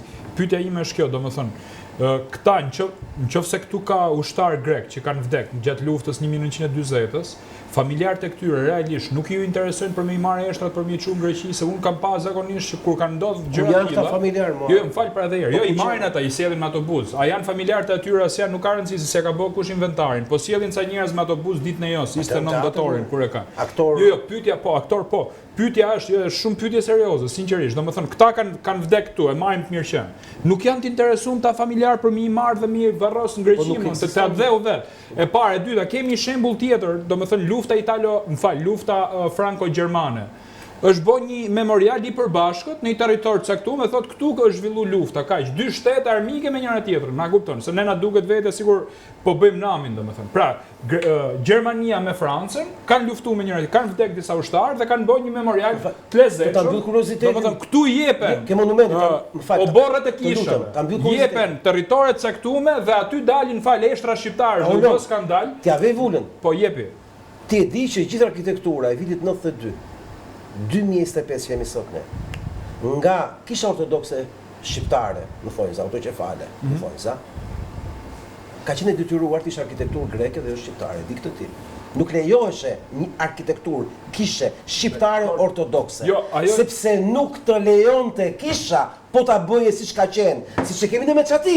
Jo, e dëshim këto. Tani me që jemi të se kemi regjizorin. Më fal, ta mbyll, kanë ndërtuar demografin, historinë artificiale gjithçka, tani po e mbyllin me detin dhe me reformën territoriale. Të dyja partitë janë bashkë. Kemi regjizorin këtu në studio dhe është bërë dhe subjekt filmi apo jo? Varrezat në Kosinë. Po. Nga Edmond Budina, nga regjizori, ka realizuar film shumë të mirë për mendimin tim, e mënyrën se si aty merreshin eshtrat e shqiptarëve. Madje unë di, domethënë, informacione nga gazetar, me që jam vetë gazetar, janë shit eshtra më burr. Domethënë, kanë shkuar me zhvarros njerëz, merr eshtra, thu se janë, pra është hedh parë e madhe për këtë histori. Janë bë aq qesharak dhe që unë ta mbyll këtë histori është që aty u gjetën disa nga ato, Dritan më ndihmo këto që mbajnë ushtarët tu, si quhen ato varset, që janë mjet identifikimi. Medaljoni kemi thënë atyre, po janë identifikuar pra kanë emrin grupin e gjatë. Bravo, medaljoni italian dhe i shkum ambasadës italiane dhe i tha, more janë ushtarët e tu, po i marrin dhe po i fusin si grek, se ju interesonin me i mbyll në arkivole etj. Nuk u fut Italia fare në këtë histori dhe jam zhgënjur shumë. Po marrun punën në atë kohë, domethënë kur u bë. Ti tha marrun punën 92. Mirë, dakor, do po them marrun punën. Duhet keti fare serioziteti. Dritan, vim pak tek pjesa e kësaj marrëveshje e cila sigurisht futui nga të gjitha anët, ne po e diskutojmë praktikisht. Por do doja të pyesja, si e shikon ti epilogun e kësaj marrëveshje? Pra, ta bërë edhe herë pyetjen, po ma shmange pak më parë. Mashmange, s'përdora fjalën e duhur. A do kemi neve shpëtimtar palë treta që mund na shpëtojnë nga kjo marrëveshje? Pse palë të treta? M'fal më burr ta mbaroj. Kemi akuza konkrete neve të vendimit gjykatës kushtetuese 2010-s, sikur kishin ndërhyr palë treta për të prish marrëveshjen e 2010-s. Turqia me pak fjalë, domethënë, që të bi kokës. Po aktualisht edhe Turqia aktualisht do të shohim gjë. Ajo çfarë unë po shoh, pra hym te çështjet e pak te teoritë konspirative që i pëlqejnë Kastriotit. Unë po shoh që aktualisht Shqipëria po kompenson atë që do marri Turqia në pjesën e saj. Pra, në fillim fare Turqia mund të ketë hyrë për këtë çështje. Po. Për arsye se në rast se bëje kjo në Shqipëri, atëherë grekët mund ta përdornin këtë si precedent që thatë juve. Këtë ju pyeta. Por tashmë, pas përplasjes që turqit kanë bërë me grekët. Unë e shoh që turqit janë ftohur në anën shqiptare. Dhe grekët kanë filluar këto vitet e fundit të hidhen më shumë në sulm. Pra, pas probleme që kanë pasur me Turqinë atje dhe që u mbyllën, ky i biri Marikës, pra ky Arvanitasi që nuk di të flasë shqip, që është sot kryeministër, Mitsotakis. I biri i atij Mitsotakis, i fashistit, sepse jati ti ka qenë antar i fashizmit, i partisë fashiste. Ka qenë bashkëpunëtor i nazizmit. Tani më fal një pyetje, ky është djali i Dora Bakojanis? Jo, ky është vllai i Dora Bakojanis. Është vllai. Është vllai i Dora Bakojanisit. Jo, se ka pasur histori. Është i biri i Mitsotakisit, i Fshesaxhiut, ne quaj Fshesaxhi Mitsotakisin e madh, sepse është ai që bëri operacionin Fshesa 91 dhe e drama i ngriti bust në minoritet. Shumë e rëndë. Këtij Fshesaxhiut në atë kohë. Dhe Mitsotakisi këto kohët e fundit, këtë vitin e fundit ka filluar një lloj afrimiteti me turqit. Për herë të parë qeveria greke pas pothuajse 20 diçka viteve po financon xhamit në territoret greke të banuara me turq në kufi me Greqinë. Pra. Për herë të parë ka hedhur fond për këtë punë. Pra Shqipëria është për të rregulluar këtë bisedë dhe jam i bindur që kam një bindje deri tash nga gjitha lëvizjet që kanë parë, edhe nga turqit, edhe nga grekët, Shqipëria po përdoret si kolateral nga dyja palët, pra Shqipëria kompenson atë çka turqit do marrin nga grekët atje, pra grekët heqin dorë nga e njëjti problem. Pra pas ka ndryshuar gjeopolitika. Po absolutisht ka ndryshuar gjeopolitika. Dhe turqit kanë ndryshuar këtë gjeopolitik për arsye sepse ka pasur një aleancë të bërë vitin që para në 2020 është një aleancë që quhet e vendeve 3+1. Pra është Greqia, Çiproja, Izraeli plus Shtetet e Bashkuara të Amerikës, quhet Aleanca 3+1 për kalimin e gazit, për kalimin e energjisë elektrike në territoret e Çipros, Greqisë dhe të shkojnë drejt Italisë, pra drejt Evropës. Kjo gjë dhe këto tubacione gazit dhe këto tubacione të energjisë elektrike do të kalojnë në këtë territor ujor për cilin bëhet llaf. Pra sot ky territor ujor i përket Shqipërisë, nesër ky territor ujor do t'i përkasi Greqisë. Dhe turqit kanë vendosur pra që 6 muaj kur u bë para 6 muajsh ishte një firmë franceze që u dha drejta për të shtrirë kabllin në ujor elektrik nga Izraeli në drejtim të Çipros dhe në drejtim të Greqisë. Turqit nxorën anijet detare, anijet e tyre ushtarake i përzuan anijet franceze dhe tashmë është bllokuar projekti, sepse turqit thonë nuk ka për të pasur asnjë projekt gazi dhe energji elektrike në Egje pa qenë pjesë edhe neve. Dhe tashmë amerikanët po mundohen të fusin turqit pjesë dhe të gjitha palët duan t'i kompensojnë turqit. Pra turqit do marrin atje dhe do japim neve për Turqin. Mirë, në rregull, dakord. Kështu jemi përdorur Si e historikisht. shikon këtë moment Goxhait, edhe unë jam është shumë tezë interesante me të thënë drejtën. Po patjetër Shqipëria që bështet kolateral Nuk ka të tretë. nuk ka. Unë jam i asaj që i Zoti e nxjerr gomanin nga balta. Dakord. Pra ne duhet të ngrihemi me të gjitha format, mënyrat, mjetet e mundshme që ekzistojnë, të ngrihemi, ti bëjmë thirrje, ti kërkojmë ndihmë ushtrisë forca atyre që pra kësaj administratës të uniformuar që quhet ushtri, të themi që të bëjnë rolin e ushtrisë, pra të ruajnë integritetin territorial të vendit. Për atë që janë betuar, për atë që kanë veshur uniformën, ta ruajnë integritetin territorial të vendit me të gjitha format dhe mënyrat. Ata e kanë të gjithë mundësinë, pra e kanë edhe mundësinë politike, kanë edhe mundësinë ushtarake, kanë të gjitha mundësitë që ta bëjnë. Dhe në rast se e bëjnë, jam i bindur që çdo shqiptar nesër do t'i presi ata në rrugë me karafile, ashtu siç u pritën ata që bën grushtin e shtetit në Belgjik që rrëzuan Leopoldin. Okej. Që u quajt revolucioni karafilave. E njëjta gjë do ndodhi edhe këtu po ta bëjnë ata. Dhe dëshmorët do kuptohen që që vetan Goxhaj dohet të thoja, prandaj doja të ndërpreja që kur the një palë të tretë që ta ndihmojë. Po pyetja më Jo, dakord, mos po them që s'është legjitime pyetja. Po unë për vetë dhe me që dëgjova edhe zoti Goxha, po besoj edhe të tjerët në panel, jemi të bindur që hallet e shqiptarëve duhet të zgjidhen shqiptarët. As italianët, as turqët, sigurisht dhe italianët kanë interesat e tyre në Otranto dhe ne kemi shpresuar të do na ndihmojë Italia, meqense të tre shtetet bashkohen në një pikë në kanalin e Otrantos dhe ishte e vërtet kjo që nëse Italia vendoste një standard me Greqinë, ai standard zbatoi edhe midis Shqipërisë dhe Greqisë. Po jemi kur do të fillojmë neve të zgjidhim vetë problemet tona. Ne kemi një nën kushtetut që thot, numrin se mbaj mend, ndoshta në 126, që thot marrëveshjet ndërkombëtare zbatohen siç janë, qofse s'ka nevojë për ligj të veçantë, kur kalon ligjin në parlament dhe prevalojnë mbi të drejtën kombëtare. Pra këta mund të shkojnë firmosin marrëveshje dhe ajo bëhet e detyrueshme për zbatim. Ndërkohë që ne nuk e ndryshojmë dot kushtetutën, kurse Ramësi duhen vetëm 11 vota për të ndryshuar kushtetutën. Duhet të blejë 11 vota nga opozita. Dhe po me 11 vota nga opozita, Rama mund të ndryshojë edhe kufit e Shqipërisë. Patjetër. Po mirë pra. Në këtë situatë jemi. Në këtë situatë jemi, prandaj thash në gaz derdhet gjaku lum, këtu derdhet kafja lum për bar kafene. Kufiri po ikën. Po profesor. Para se të vike, besoj se duhet duke mbyllur diskutimin dhe para se të vike cila që do i drejtojmë gjithë shqiptarëve kudo që janë, do të thosha shkurtimisht disa gjëra që për mua kanë rëndësinë nga ajo që jam marrë dhe nga përkushtimi që ne kemi dhënë. Për shembull, në asnjë botës, dritani dashur, nuk ka një kufi shtetëror detar, siç jemi ne, Karaburun, Saran, që përballë të ketë një shtet tjetër. Ka vetëm për. Është vetëmi që do jetë vetëmi shtet në botë, qofse larg qoftë, për mua larg qoftë. Po do Zoti që të na dëgjon brezi i ri, na dëgjoj dhe të marrin ata një stafetë të tillë në dorë. Siç jemi ne këtu edhe shumë të tjerë që ne ti përballi marrës Dermiut, Palasës të kesh një shtet tjetër në det. Sepse kështu i bie se ai do vi me kufit e vet, me zonë ekskluzive, me atë që ai ti të pagosh taks, të hysh në sipërfaqen ujore e tij, në sipërfaqen ajrore e tij, në sipërfaqen naftëmbajtëse e tij, do je i huaj pra dia dhe ti këtë e ke i zonën territoriale të tënde e ju ata të bukur që këto gjëra ngelen të papërshtatshme. Kjo është një. E dyta është që jo rastisht që nuk ja falti.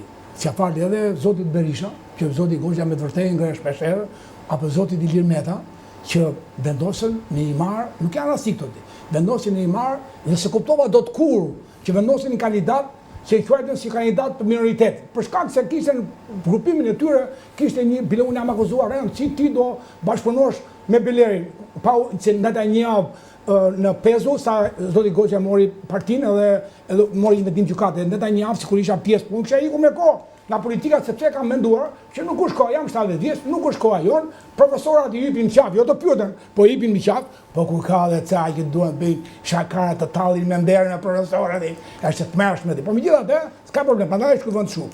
Dhe po Zoti Berisha se kuptova dhe merr. Pse vuri Belerin ta Goxha? Po aty që kuptova ishte që ky kryeministër vuri një tjetër minoritar për t'i dhënë vuli marrë që ky është vend minoritar. Të dyja palët. Po të dyja palët në Excel, që ka një shprehje gjysha pse më mend tash. Në Excel të vendit. Në djaltëve, më ndërpri. Ka një vit që çdo muaj është një takim të një organizate Vorjeve Pirote. Po. Me flamurën e Vorjeve Pirit.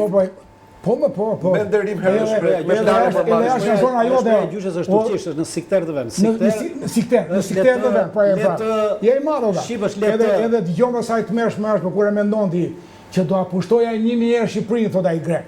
Po mos kisha atë zonë baze Kurveleshi, mirtash, Tepelene Kurveleshi. Do ta eksha pushtuar 1000 herë. Tani imagjinon do ti kjo për ta progonati, ta progonati. Janë mbretit e parë të 1990-s në Arbënorët. Edhe nga progon shkuan progni në Tërpoj, shkuan dhe progni progonat në Tepelen, ndaluan Grekun dhe ku luftuan Tepelensit në Lushje, luftonin në Kem, në Itakije, edhe mbreti pash i thoshte nuk mund të luftoj dot me këta që këta luftojnë në Kem, por nuk kanë buroja. Dhe u troj, mbaroi lufta e Lushjes kur erdhi sa 1919 për shkak se Tepelensi lebrit, më saktë, që tremë shku grek luftonin në Kem. Pra, se si ka mundësi këtë nuk e kuptoj dot, që edhe zoti Berisha dhe këta e standardizuan, e noterizuan, e formalizuan që i mara, që nesër pas nesër, i futi dhe i mendim për këme, që ata, që ajo që e djeqme, dhe e do ndjetë, do bëjë shkolla, universitete, rrugë, e tjera. Bëjë shpet e shpejt. Po pse rasi është i zoti Kalaja, që ne bashkë duhemi për shkak të ngjashmërisë, djanë lakaja babe, që gjithë neve.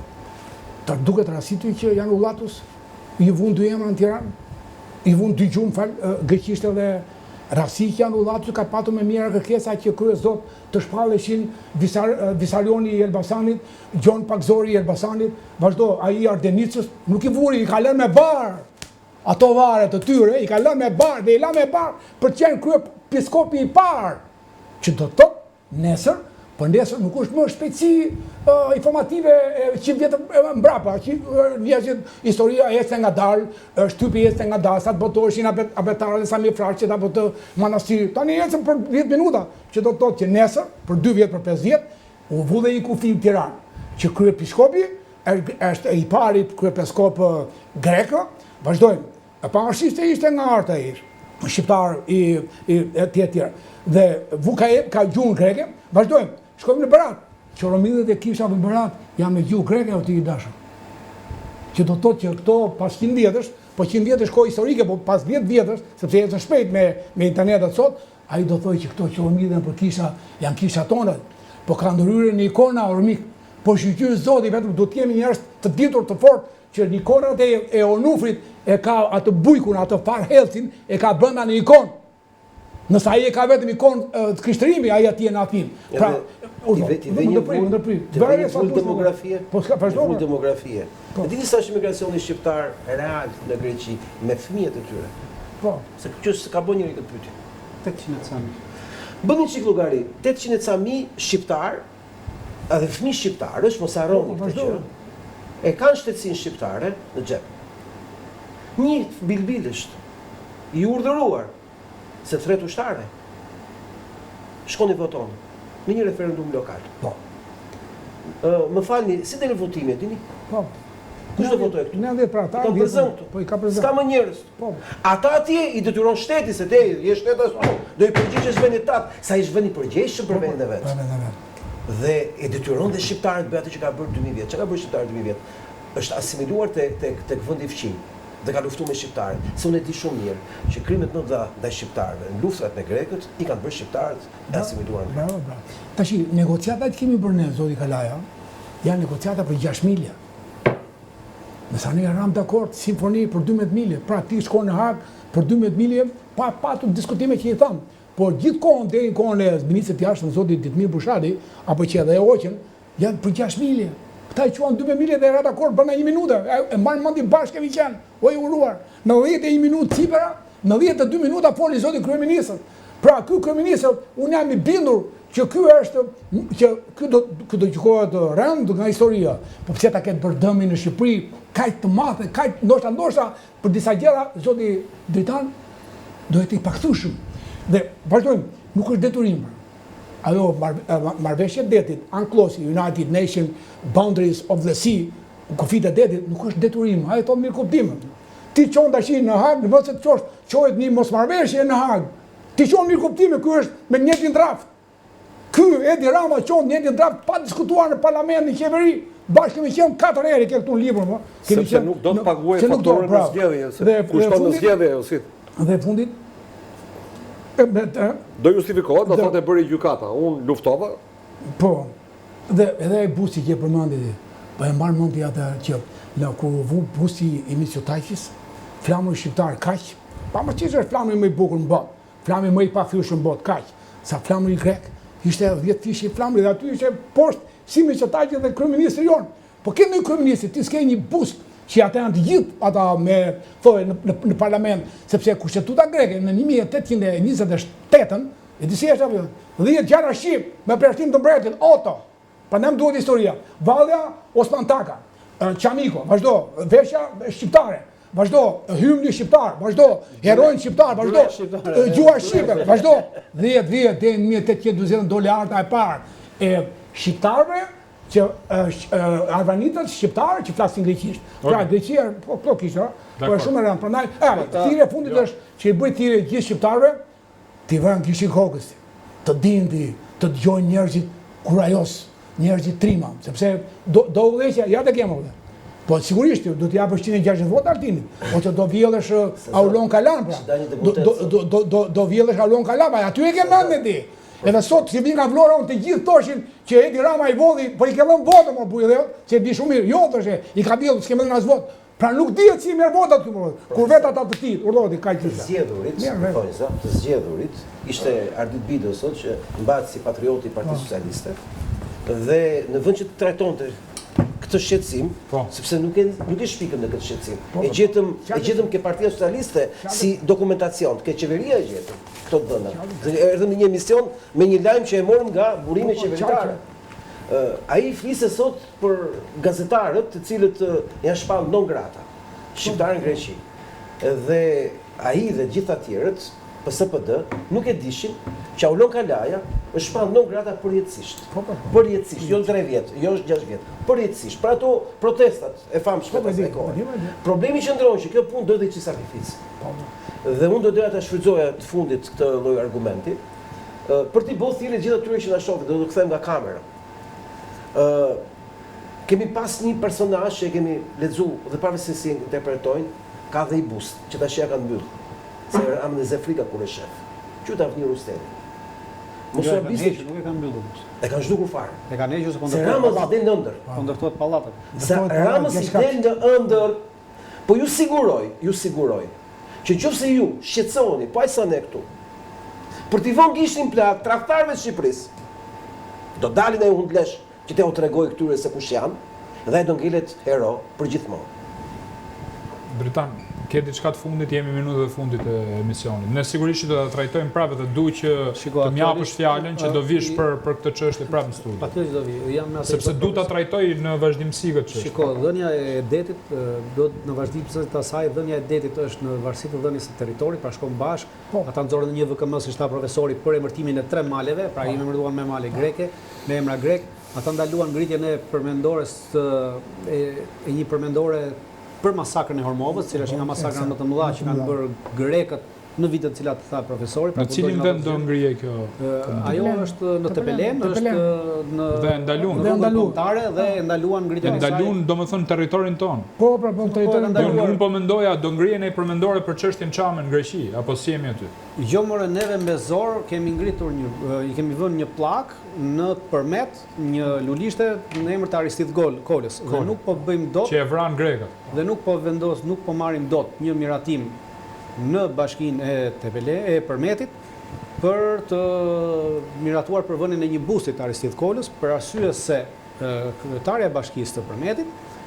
Kryetare është grua? Po, është grua, kryetare e bashkisë së Përmetit.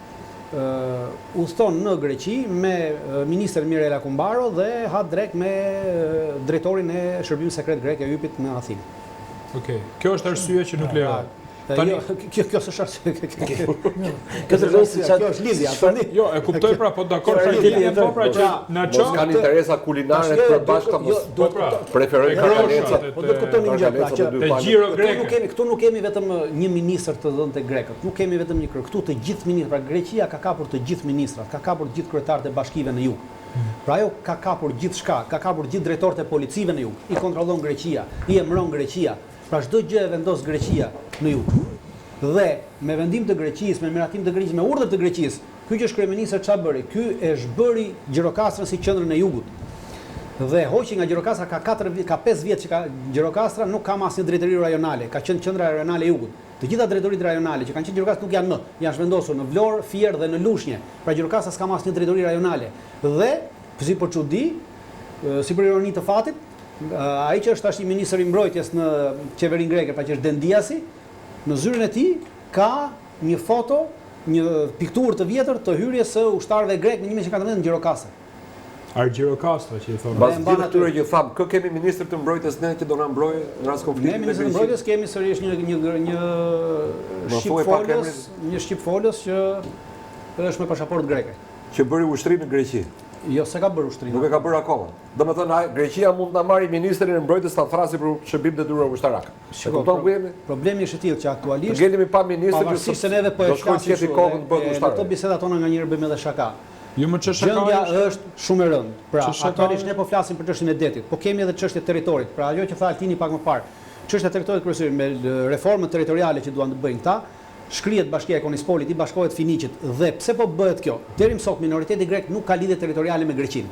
Sot për sot, dy komunat minoritare greke s'kan lidhje territoriale me Greqinë. Tani këta duan ta krijojnë. Dhe në momentin që ti ja bashkon Bashkinë e Konispolit, ja bashkon Finiqit, pra e shkrin si bashki dhe ja bashkon Finiqit, bën kufi me Greqinë dhe lidh territor me Greqinë. Dhe Greqia pastaj kur e lidh të territor e ka më të lehtë ta kontrollojë, gjithashtu sepse nuk ka shqiptarët mes. Okej. Pra neve jemi duke humbur territor, neve duke humbur jugun e Shqipërisë. Më lërë, Terma, Gjirokastër, jo, Gjinokastër. Kështjella e Gjin Bueshpatës, të që në atë kohë është krijuar dhe në atë princ Arbnor është krijuar. Gjino, jo Gjirokastër. Ashtu i thonë ata? Ne, po mirë, në rregull ata i thonë edhe Agjio Manastiri, i thonë Manastiri që është kala e Pellazge, dhe aty është muri që është shkallë, edhe këta i thonë që nga arkeologu i parë, që është libri që kanë bërë, më ka dhënë Zoti aftësi për të bërë dhe zbulime dhe shpikje.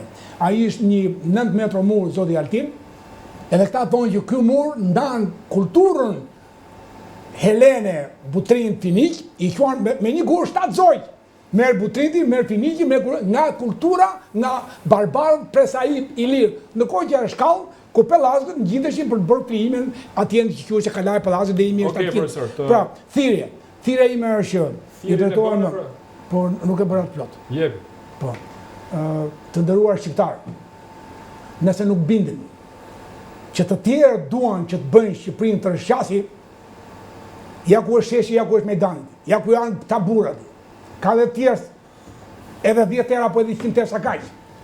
Aty ku jeni në Amerikë, në Europë, se më duke vetë sigur po i bëjnë në një deklamim të madh, por as pak. Vendi është në atë rrezik që qoftë nuk e kuptojmë se çfarë po i ndodh sot, atëherë nesër nuk do ta kesh më këtë Shqipëri. Po jetë të gjithë t'i japim diku me ideologji, diku me financim, diku me zemër, me mendje, me shpirt, të mbrojmë të vend. Okej, unë ju falenderoj që ishit sot, sigurisht që i premtoj publikut që ky nuk do jetë emisioni i fundit në raport me këtë çështje. Ne kemi qenë protestues, jemi, do vazhdojmë të jemi, edhe denoncues në këtë rast, do bëjmë emisione të tilla që juve të kuptoni se çfarë po ndodh. Mos na besoni vetëm ne, pyesni njerëz tjerë, lexoni pak, por do ju jepja i këshill. Shikoni median greke, është shumë e rëndësishme që ju ta ndiqni median greke, nuk e di a dini greqisht apo jo. Jo, ka një komand në internet, në çdo bookmark e bën përktimin automatikisht në shqip. Çfarë do tekstit jetë grek? E marrin vesh pra aty çka ka ndodhur me Shqipërinë, sepse ne nuk dimë asgjë. Këtu mbahet terr informativ, parlamenti nuk jep, pra ekzekutivi nuk jep llogari parlamentit. E dini që media doli apo jo që merr lek nga Greqia, kemi një listë Niko Kamenas atëherë që u publiku se si gazetarët shqiptar ose shqipfolës, po perifrazoj zotin Goxhaj, marrin para për me organizuar emisione për Greqi. Ne kemi njerëz shumë të rëndësishëm të medias shqiptare që të bëjnë edhe blok kur ti u shan Greqin, pse qesh Kastriot, mos qesh. Ku du se që më kujton kjo pra, the? do ta sqarojmë pastaj. Dhe sigurisht që kemi probleme dhe nuk du t'i them gjitha sot, pra se unë do të bëj emisione tjera, fjalën Dritan Goxhet ja mora që do të vi pra në studio me panelin ku jemi, po edhe me tjerë, njerëz tjerë patjetër që kanë marrë pjesë në marrëveshje dhe siç kemi me Çollarin, Osman Metalla, emra të tjerë cilët nuk ishin ditën e sotme të, po me shpirtën e zemër ishin në emision, apo jo, diskutove vetë. Të dy, me dy njëri ishte në varrim, apo jo? Po njëri ishte në vdekje, po, dakor. Do t'i kemi herën e kalume, unë do mundohem të bëj emisione. Shiko, tani ju rikujtoj që ky emision është shumë i rëndësishëm dhe do ritransmetohet edhe nesër në 14:30 minuta, edhe në fundjavë. Pra kam zgjedh 2 herë ta ritransmetoj sepse e di se çfarë është thënë këtu dhe çfarë do mbetet patjetër. Ndërkohë, tani do të ndjekim një kronikë shkurtër për një nga rrugët e amortizuara që lidh fabrikën e tullave me fabrikën e Çimentos në Fushkruj, vetëm shikoni se ku kalojnë njerëzit aty. Është një material 1 minutë e 15 sekonda. S'më mbetet gjë tjetër veç se t'ju le takimin e radhës të mërkurën e ardhshme, natën e mirë.